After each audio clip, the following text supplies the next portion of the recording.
Summer holiday வந்தாச்சு. யோகியை வந்து இனிமேல் சென்ட்ராஸை கையில் பிடிக்க முடியாது. ஏன்னா வந்து பார்த்தீங்கன்னா சம்மர் ஹாலிடேஸ் அப்படின்னா குழந்தைங்களுக்கு வந்து ஹாப்பி தான். ஆனால் பேரண்ட்ஸ்க்கு வந்து பார்த்தீங்கன்னா கொஞ்சம் பயம் கலந்த டென்ஷன் கலந்த ஒரு ருட்டீனாக தான் போகும். ஏன்னா காலையில் ஸ்கூலுக்கு அனுப்பிச்சிட்டோம்னா நம்ம பாட்டுக்கு நம்ம வேலையை ரிலாக்ஸாக பார்த்துக்கிட்டு இருக்கோம். திரும்ப ஈவினிங் வரும்போது அந்த வேலையை வந்து கண்டினியூ பண்ணுவோம், அவங்களுக்கு என்ன செய்யணுமோ. ஆனால் வந்து பார்த்தீங்கன்னா சம்மரில் வந்து எல்லாமே கொலாப்ஸ் ஆகும். எந்திரிக்கிறதுலேருந்து சாப்பிட்றதுலேருந்து ரெஸ்ட் ரூம் போகிறது கூட வந்து பார்த்தீங்கன்னா சரியாக வந்து நம்ம சொன்னாதான் போவாங்க. டிவி மொபைலில் பார்த்தா எல்லா குழந்தைங்களும் பார்க்க ஆரம்பிச்சாங்கன்னா அதுலேருந்து வந்து வெளியே வர மாட்டாங்க. யோகி வந்து மொபைல் வந்து பார்க்க மாட்டான். ஆனால் வந்து பார்த்தீங்கன்னா டிவி வந்து நிறைய பார்ப்பான். அதுலேயும் அந்த கார்ட்டூன் சேனல்ஸ்லாம் பார்ப்பான். ஸோ வந்து பார்த்தீங்கன்னா அதுலேருந்து கொஞ்சம் அவாய்ட் பண்ணணும் அப்படிங்கிறதுக்காக நம்ம பூஜையில் வந்து இப்போ கொஞ்சம் இன்வால்வ் பண்ணலாம் அப்படின்னு சொல்லிட்டு நம்ம வந்து குழந்தைங்க வந்து சாமி கும்பிடுனா கும்பிட மாட்டாங்க. ஆனால் வந்து இந்த வேலையை செய்யின்னு சொன்னால் பெரியவங்க செய்கிற வேலையை அவங்கள செய்ய சொல்லும்போது அவங்க கொஞ்சம் இன்ட்ரெஸ்டாக செய்வாங்க, கொஞ்சம் நல்லாவும் செய்வாங்க. அது வந்து பார்த்தீங்கன்னா நான் வந்து நிறைய தடவை பார்த்துருக்கேன். இந்த மாதிரி காய்கறி கட் பண்றது, இந்த மாதிரி சப்பாத்திக்கு மாவு பிசையும் போது கொஞ்சம் மாவு கொடுத்து பிசைய சொல்றது, இந்த மாதிரி விஷயங்கள்லாம் வந்து பண்ணுவான். அதே மாதிரி வந்து இப்ப வந்து இந்த சம்மர்ல இருந்து பூஜைக்கு வந்து நம்ம கோயிலுக்கெல்லாம் போறோம் இல்லைங்களா, அங்க வந்து பாத்தீங்கன்னா விளக்குக்கு எண்ணெய் ஊத்துறது, எப்படி சிந்தாம ஊத்தணும், எவ்வளவு அளவு ஊத்தணும் அப்படிலாம் வந்து சொல்லிட்டு எந்த சாமிக்கு ஃபர்ஸ்ட் நம்ம ஆரம்பிக்கணும் விளக்கு ஏத்துறதுக்கு அப்படிலாம் வந்து சொல்லி கொடுத்துக்கிட்டு இருந்தேன். இந்த வெள்ளிக்கிழமை வந்து பாத்தீங்கன்னா யோகிக்கு வந்து ஆன்மீக வகுப்பு மாதிரி தான் இருந்துச்சு இன்னைக்கு அந்த வீடியோ, நேற்று எடுத்த வீடியோல.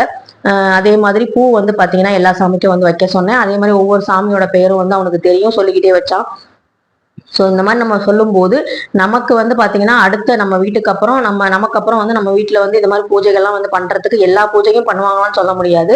அடுத்த ஜென்ரேஷன் அவங்க எப்படி பண்ணுவாங்கன்னு தெரியாது. ஆனால் ஓரளவு சாமி கும்பிடணும், எப்படி நம்ம ஆன்மீகம் வந்து எவ்வளோ முக்கியத்துவம் வாய்ந்ததுங்கிறதையாவது அவங்க தெரிஞ்சுக்கணும் அப்படிங்கிறதுக்காக தான் வந்து இந்த மாதிரி விஷயங்கள்லாம் இன்வால்வ் பண்ணுறது. சும்மா போயிட்டு உட்காந்து சாமி கும்பிடுனா யாரும் கும்பிட மாட்டாங்க. அதை வந்து நம்ம பார்த்தீங்கன்னா அது ஒரு சின்ன சின்ன வேலைகள்லாம் செய்ய சொல்லும்போது அவங்க வந்து பார்த்தீங்கன்னா அதை வந்து கொஞ்சம் இன்ட்ரெஸ்டாக செய்வாங்க. நான் வந்து பக்கத்தில் நின்று துணை விளக்கை வந்து ஏற்றி அதுக்கப்புறம் தான் வந்து கையில் கொடுத்தேன். தீப்பெட்டியில் வந்து நானும் துணை விளக்கை வந்து ஏற்றினேன். அதுக்கப்புறம் வந்து அந்த துணை விளக்கை பிடிச்சிக்கிட்டு வந்து கை சுடாத அளவுக்கு தான் வந்து ஏற்ற சொன்னேன். ரொம்ப ரொம்ப எனக்கும் வந்து திருப்தியாக இருந்தது. சில விஷயங்கள் வந்து ஒரு தடவைக்கு 2 தடவை சொன்னால் அவங்களும் வந்து புரிஞ்சுக்குவாங்க. என்னதான் இருந்தாலும் நம்ம கரெக்டாக இருந்தாலுமே வெளியே போகும்போது அந்த சொசைட்டி வந்து பிள்ளைங்களுக்கு நிறைய விஷயங்கள் வந்து அங்கே வந்து கற்றுக்கிட்டு வருவாங்க. எல்லா குழந்தைங்களும் ஒரே மாதிரி வந்து பார்த்தீங்கன்னா டிசிப்ளினாகவும் இருக்க மாட்டாங்க, கரெக்டாகவும் இருக்க மாட்டாங்க. யோகியும் வந்து பார்த்தீங்கன்னா நிறைய விஷயங்களை வந்து ஸோ கொஞ்சம் ஆக்டிவிட்டி வந்து கொஞ்சம் வந்து கரெக்டாக இருக்கிறது வந்து செய்யாது. சில நேரம் வந்து மாற்றி மாற்றி நம்ம வேணும்னே வந்து இரிட்டேட் பண்ணுற மாதிரி சில விஷயங்கள் வந்து செய்வாங்க. ஏன்னா குழந்தைங்களுக்கு அவங்க நினைச்சது நடக்கலை அப்படிங்கும்போது அந்த இரிட்டேஷன் வந்து நம்ம மேலே வந்து திணிப்பாங்க. அது மாதிரி நிறைய நேரம் நடந்திருக்கு.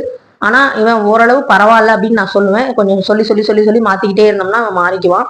அதே மாதிரி பாத்தீங்கன்னா படிக்கிறதுல வந்து கரெக்டாக இருக்கும்போது டியூஷன் எதுவுமே போறதில்லை. கிளாஸ்ல என்ன நடக்குதோ அதை வச்சு படிப்பான். நான் அதே மாதிரி படின்னு சொல்றதை வந்து நான் செகண்ட் ஸ்டாண்டர்ட்லேருந்தே நான் நிப்பாட்டிட்டேன். அவனுக்கா படிக்கிறத படிச்சுக்குவான். ஸ்கூல்ல சொல்லி தரதை வச்சுதான் எக்ஸாம் எழுதுறான். ஏன் ஃபர்ஸ்ட் ரேங்க் எடுக்கல, ஏன் வந்து செகண்ட் ரேங்க் தான் எடுக்கிற, ஏன் தேர்ட் ரேங்க் தான் எடுக்கிற நான் கேட்டதே கிடையாது. அது வந்து அவனுடைய இன்ட்ரெஸ்ட், அவனுடைய நாலேஜை பொறுத்து அவன் எடுத்துக்கிட்டோம். கொஞ்சம் பெரிய கிளாஸ் போக போக அவனே வந்து எப்படி படிக்கணும், டியூஷனே இல்லாம படிச்சுக்கிட்டு இருக்கான். ஸோ அது மாதிரி பழகினாதான் வந்து பாத்தீங்கன்னா அவனுக்கும் வந்து கொஞ்சம் சந்தோஷமா இருக்கும். அவனோட நாலேஜ் வந்து கெயின் ஆகும். கிளாஸ்ல வந்து கான்சன்ட்ரேட் பண்ணுவான். வீட்டுல வந்து நம்ம டியூஷன் ஒன்று இருக்கு, நம்ம போனா அங்க படிச்சுக்கலாங்கிற மாதிரி இல்லாம கிளாஸ்ல கொஞ்சம் கவனிப்பான் அப்படிங்கிற மாதிரி. நான் வந்து இந்த படிப்பு விஷயத்துல ரொம்ப வந்து ப்ரெஷர் கொடுக்கறது இல்லை. ஆனா இந்த மாதிரி சில ஆக்டிவிட்டிஸ் வந்து பாத்தீங்கன்னா வீட்டுல வந்து இன்வால்வ் பண்ண சொல்லுவேன். அது எதுக்காக அப்படின்னா மொபைல் வந்து பார்க்கக்கூடாது அப்படிங்கிறதுக்காக தான், மொபைல் நினப்பு வரக்கூடாது அப்படிங்கிறதுக்காக தான். ஏன்னா மற்ற பிள்ளைங்க பாக்குறாங்க, ஏன் வந்து அம்மா வந்து நம்மளை பார்க்க விட மாட்டேங்கிறாங்க, நம்மளை ரொம்ப டாமினேட் பண்றாங்கன்னு நினைச்சிடக்கூடாதுங்கிறதுக்காக அவன் கூட இப்போ கொஞ்சம் டைம் ஸ்பெண்ட் பண்ற மாதிரி இருக்கு. ஸோ வந்து பாத்தீங்கன்னா இந்த வார வெள்ளிக்கிழமை வந்து எனக்கு வந்து கோவிலுக்கு போனது அவனுக்கு ஆன்மீக கிளாஸ் மாதிரி. அதே மாதிரி சைக்கிளிங் வந்து ரோட்ல வந்து எப்படி கிராஸ் பண்ணி நம்ம வந்து ஓட்டணும் அப்படிங்கிறதும் வந்து பாத்தீங்கன்னா நான் பின்னாடியே போனேன். அவன் வந்து முன்னாடி சைக்கிள்ல வந்து ஓட்டலாம். அதனால ரோட்ல ஓட்டுறதுக்கான ப்ராக்டிஸும் இருக்கும் அப்படிங்கிறதுனால அதையும் வந்து சேர்த்து பண்ணியாச்சு. ரொம்ப நல்லபடியா வந்து விளக்கெல்லாம் ஏற்றி சாமி கும்பிட்டுட்டு நாங்கள் வந்து அங்கேருந்து கிளம்பிட்டோம். இந்த வீடியோ வந்து உங்களுக்கு பயனுள்ளதாக இருந்திருக்கும். உங்களுக்கு பயனுள்ளதாக இருக்குன்னு நினச்சிங்கன்னா இந்த சேனலை சப்ஸ்கிரைப் பண்ணுங்க. இந்த வீடியோவுக்கு ஒரு லைக், ஷேர், கமெண்ட் பண்ணுங்க. நீங்களும் வந்து பார்த்தீங்கன்னா உங்கள் குழந்தைங்கள சம்மரில் சின்ன சின்ன வேலைகள், சின்ன ஆக்டிவிட்டீஸில் வந்து இன்வால்வ் பண்ண வைங்க. அப்போ தான் அவங்க நல்லபடியாக வந்து இன்ட்ரெஸ்ட்டாக வந்து பண்ணுவாங்க. இந்த வெள்ளிக்கிழமையில மகாலட்சுமி பூஜையில் எனக்கு வந்து கோமாதா வந்து அவங்க வந்து நம்ம வீட்டில் வந்து சாப்பிட்டது, பழங்கள் சாப்பிட்டது எனக்கு ரொம்ப ரொம்ப சந்தோஷமா இருந்துச்சு. நல்லபடியா வந்து வெள்ளிக்கிழமை நிறைவடைந்தது. சனிக்கிழமையும் வந்து பாத்தீங்கன்னா இன்னைக்கு நான் வந்து எல் தீபம், அதே மாதிரி ஆஞ்சநேயருக்கு வந்து தீபம் ஏத்துறது, இந்த விஷயங்கள்லாம் பண்ணணும்.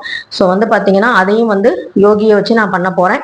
நீங்களும் வந்து பாத்தீங்கன்னா உங்க குழந்தைங்களை நல்லபடியா நல்ல விஷயங்களை வந்து நிறைய வந்து சொல்லி கொடுத்துக்கிட்டே இருங்க. மைண்ட் வந்து டைவர்ட் ஆகாம நம்ம குழந்தைங்க நம்மள மாதிரி வந்து கொஞ்சம் நல்லபடியா வளரணும் அப்படின்னு நம்ம நினைச்சு நிறைய விஷயங்கள் சொல்லணும். அப்போதான் அதுதான் வந்து பார்த்தீங்கன்னா ஒரு பேரண்ட்ஸோட தலையாய கடமை. நல்லா படிக்கிறாங்க படிக்கல அதெல்லாம் இல்லை, முதல்ல வந்து நமக்கு டிசிப்ளின் அப்படிங்கிற ஒரு விஷயத்த வந்து சொல்லி கொடுக்கணுங்கிறத நான் நினைக்கிறேன். இது கரெக்டாங்கிறத கமெண்ட்ல சொல்லுங்க. தேங்க்யூ.